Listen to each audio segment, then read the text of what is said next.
آج جو ہم آپ کو کہانی سنانے جا رہے ہیں اس کا نتیجہ یہ نکلتا ہے کہ لوگ فائدے میں تو شریک ہوتے ہیں لیکن مصیبت میں کوئی شریک نہیں بنتا۔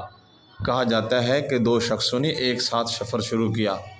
دونوں دوران سفر ایک ہی جگہ سرائے میں اترتے، ایک جگہ کھانا پکواتے اور اکٹھے مل کر کھاتے تھے۔ ایک دن چلتے چلتے ان میں سے ایک شخص نے اشرفیوں کی تھیلی پڑی ہوئی پائی۔ تھیلی کو اٹھا کر وہ شخص اپنے ساتھی سے کہنے لگا، دیکھو بھائی، میں نے یہ تھیلی پائی ہے، لہذا یہ صرف میری ہے۔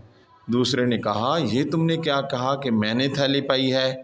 یوں کہو کہ ہم نے پائی ہے، اس واسطے کہ ہم تم دونوں ساتھ ہیں، اس تھیلی میں ہم دونوں کا حق ہے۔ غرض اشرفیوں کی تھیلی پر وہ دونوں شخص لڑتے جھگڑتے چلے جا رہے تھے۔ اتنے میں پیچھے سے کچھ لوگوں کے آنے کی آہٹ معلوم ہوئی۔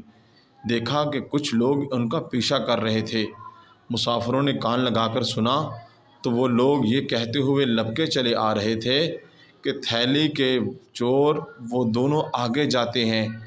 یہ سن کر وہ تھیلی پانے والا اپنے ساتھی سے کہنے لگا، بھائی کیا کریں، اب تو ہم مارے گئے۔ دوسرے نے کہا، یہ تم نے کیا کہا کہ ہم مارے گئے؟ کہو میں مارا گیا۔ جب تم نے تھیلی کے پانے میں مجھ کو شریک نہیں کیا تو اب آفت میں کیوں شریک کرتے ہو؟